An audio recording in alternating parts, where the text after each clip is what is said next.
Welcome to the Not Old Better Show. I'm your host, Paul Vogelsang. After watching the new movie The Post from 20th Century Fox starring Meryl Streep and Tom Hanks, I had a chance to interview Ms Streep, which we'll get to in just a few minutes. First, though, I want to share my review of the film, which, right up front, I'll tell you, I thought it was excellent. For members of the Not Old Better audience, we will remember the subject of the Pentagon Papers, the top-secret Department of Defense study on the U.S.'s involvement with Vietnam. And of course, central to the film and the publication of the papers in the Washington Post is Katharine Graham, publisher, played by Meryl Streep. In the film, Katharine Graham, played by Meryl Streep, is about to take her company public when the New York Times begins publishing excerpts from the Pentagon Papers, which reveal and divulge, among other things, that the government knew for years that the Vietnam War was unwinnable, but kept sending troops overseas anyway. President Nixon, whose actual voice we hear in recorded phone conversations, obtains a federal court injunction ordering the Times to cease publication of the damning documents. But when Daniel Ellsberg leaks the study to dogged Post reporter named Ben Bagdikian, wonderfully played by Bob Odenkirk, the newspaper has a major publish or perish dilemma on its hands. Like Steven Spielberg's earlier historical dramas Lincoln and Bridge of Spies, The Post turns the art of negotiation into gripping cinema. It's about the tactical risks and compromises by which our republic survives. Historians may well take The Post to task for not including more perspective from the times which broke the story in the first place. But the film's limited focus feels both deliberate and very dramatically potent. This is a classic underdog saga about how a newspaper that had little of the Times' national clout ultimately seized its moment and scored a major victory for journalists everywhere. It's also a fascinating portrait of the respectful but combative relationship between Katharine Graham and the Post's hard-headed editor, Ben Bradlee, played by the wonderful Tom Hanks. We never completely forget we're watching two of the biggest movie stars in the world, but that only increases their characters' dramatic stature. In an early scene, Ben Bradlee presses Katharine Graham about whether her friendship with former Secretary of Defense Robert McNamara might be negatively impacting her judgment. Let's listen to this scene between the two just as things are heating up. So, can I ask you a hypothetical question? Oh, dear, I don't like hypothetical questions. Well, I don't think you're going to like the real one either. Do you have the papers? Not yet. Oh, gosh, because you know the position that would put me in. You know, we have language in the prospectus. Yeah, I know that the bankers can change their mind. And I know what is at stake. You know, the only couple I knew that both Kennedy and LBJ wanted to socialize with was you and your husband, and you owned the damn paper. Well, that's the way things worked. Politicians and the press, they trusted each other so they could go to the same dinner party and drink cocktails and tell jokes while there was a war raging in Vietnam. I don't know what we're talking about. I'm not protecting Lyndon. No, you got his former Secretary of Defense, Robert McNamara, the man who commissioned this study. He's one of about a dozen party guests out on your patio. I'm not protecting any of them. I'm protecting the paper. Well, there is a nostalgia factor here with this movie, The Post. There are no discussions of clickbait or how many hits a story will get, something all of us in the media are highly attuned to now. But there is also no illusion that this was some mythical time when no one cared about making money. Money is at the root of Graham's decision to take the company public. But so is public service. This is a story about taking risks, about putting the good of the country before your own. It sounds corny, maybe cliched, but even in Steven Spielberg's hands, it does not come off that way. Instead, it becomes a story that sorely needs to be told again and again of the necessity of real journalism, of what it was, what it can be, and what it must remain if we are to remain free. Go see this movie and take your families. You may have to explain to some of the family members the timing and some of the other issues, but it will be worth it. It's a great history lesson. And I want to thank 20th Century Fox and EPK for making this interview available to listeners of the Not Old Better Show. And now, Meryl Streep. Welcome to the Not Old Better Show, Ms Streep. Well, the movie The Post opens today, and I know you're very busy, and so I just really want to jump right in and talk to you about Katharine Graham and the historical perspective of the movie The Post, and particularly the Pentagon Papers, what they meant, and why important to this story.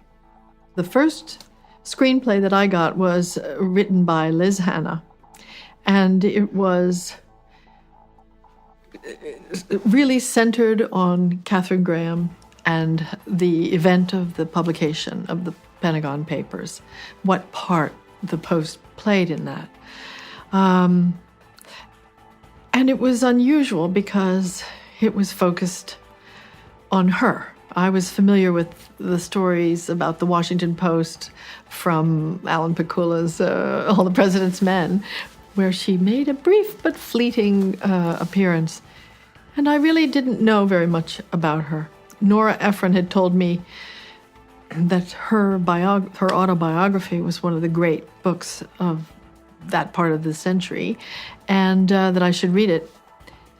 And Liz's script sort of had a flavor of that time. I've found incredibly compelling, and a story not told. The portrayal of Katharine Graham by you is fascinating. It's of a woman who's really almost overmatched, but works very hard at winning over the male-dominated press club of those days. But it was really a different time for women. Early in her life, she was not the confident Katharine Graham that people came to know as the first head of a Fortune 500 company. You know, she was someone very unsure of herself and not born to manage a major company, and also she was the product of her time, where women weren't expected to do much outside the realm of good works, good child raising and household keeping. It's hard to really imagine how different that time was unless you lived through it, and I did. So I was on the cusp of the rising opportunities for women, and I certainly benefited from many of them. But she was in the vanguard of all of that and was not completely comfortable with taking the reins of leadership. You've really been in some amazing films with beautiful scenic design and cinematography. Out of Africa, of course, comes to mind. This film, The Post, too, is beautiful in so many ways, but it's not shot outside in gorgeous Africa, but inside buildings. Cinematographer and director of photography Janusz Kaminski, as well as director Steven Spielberg, did wonders here. One of the things that I think is the strongest about this film is the beauty of it. Because it's a film that takes place in offices and at dinner parties. And how to make that interesting is what Janusz has brought. How to make that compelling and, in a way, propulsive, to make the story so you can't wait to see what happens next. I think that just how he's arranged where to be, I think that's Steven, obviously. But together they work seamlessly, those two. They see with the same pair of eyes. And he's quite a character, Janusz. I've never worked with him. I knew him just from having dinner, I think, a couple of times. And he was a wild man, but he's so focused and inventive. I think he's done us a great favor, all of us actors. There is so much at stake in this film, and so much at stake for the Washington Post, and of course your character, Katharine Graham. When thinking about publishing these Defense Department documents, the Post could have been shut down. At that moment, they could have lost everything. And the owner of the paper, the publisher of the paper, Katharine Graham, had to decide if she was willing to jeopardize her family's legacy, the paper, thousands of jobs, if they were shut down. So, further about Katharine Graham, as almost the major decision maker during this time, she faced pressures like never before. And as a woman, those pressures were even more pronounced, and she had few role models. Our movie takes place over the course of 2 or 3 weeks only, but it's enough time to get a snapshot of where this woman and all women fell in the line of decision makers, and how there just weren't very many women at all in any positions of power anywhere.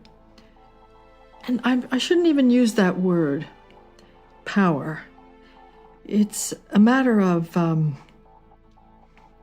moving history, changing history.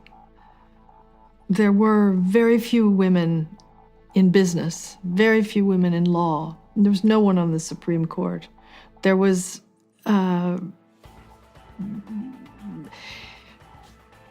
women were still a little bit invisible at that point in time. And the focus of history came to rest on this particular woman's shoulders. So during this complicated time, and then this complicated woman decides, among the many decisions she's making, to really take a stand, to step forward, to face the doubt, the real discrimination that come from all corners because she was a woman. It's kind of subversive how multiple stories are told at the same time through the narrative of this historic moment and the march to justice, and really her taking a stance at a time when it was very difficult for her to do that, because she was not only doubted by her adversaries, but also by her friends. And it's a particularly lonely thing to do, to try to stand up under those circumstances. But everybody in this film does that. Every single person has risk attached to the decision that they make. And that, more than anything, is what I think people will feel, how just ordinary people can really move the needle in history and change the course of history. Tom Hanks, who plays Ben Bradlee, the Washington Post editor, is so strong in this role and so witty in the scenes with you. Tom is everyone knows, he's got the reputation of being the nicest guy in Hollywood. And he's very nice, but he's also really smart. He's crackerjack smart. And that's a thing that's just, I think, probably he shared with Ben Bradlee. It's such an attractive quality, how just a few steps ahead of everybody he is in the room. He really drives the scenes that he's in. And he also, that sort of crackling wit and the demanding part of that personality that wants more from everybody. It's very sexy. And Tom, I think it's people will be surprised that he's that. This is your first film with Steven Spielberg. Hard to almost believe, but what was that like? Always admired his films, but I was never asked to dance before, and so I was just thrilled that he was going to direct this. And I was completely unprepared for how free he is as a filmmaker. He's so in command of his art that it's just, I won't say it's effortless, because he works very hard and thinks very hard, but it's like play. It's like the absorption of a kid. He is completely free. It's improvisatory, his filmmaking, which shocked me.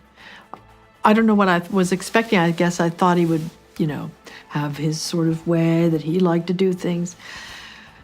But, we came in there, no rehearsal. That really shocked me. You just go in and start shooting. And then he'll just mix everything up. He says, no, this is, I'm going to do something different here. We're just going to toss this up and start in a different place. And it was just so spontaneous. Really thrilling. The cast is so excellent. David Cross, Jesse Plemons, Bradley Whitford, Tracy Letts, Matthew Reese, of course, Bob Odenkirk, who we talked about, you, Tom Hanks. This must have been a fun set to work on. Part of it was our excitement, just as a gang, to be working on this material. Terrific script. Everybody has their moment. Everybody shines. Everybody was invested in making it work. And when you get great actors, and these are great actors, all sort of pulling the oars of a ship, and it just goes faster and faster. It's just very, very exciting. Very exciting to be in the room. I think that fed Stephen, too. And he was less tired at the end of the day than he was at the beginning. He's just, boom, jazzed. It was very, very exciting. My thanks to Meryl Streep, of course, and I want to thank 20th Century Fox and EPK for making this interview available to you, the listeners of the Not Old Better Show. Go see The Post. You will love it. Thanks.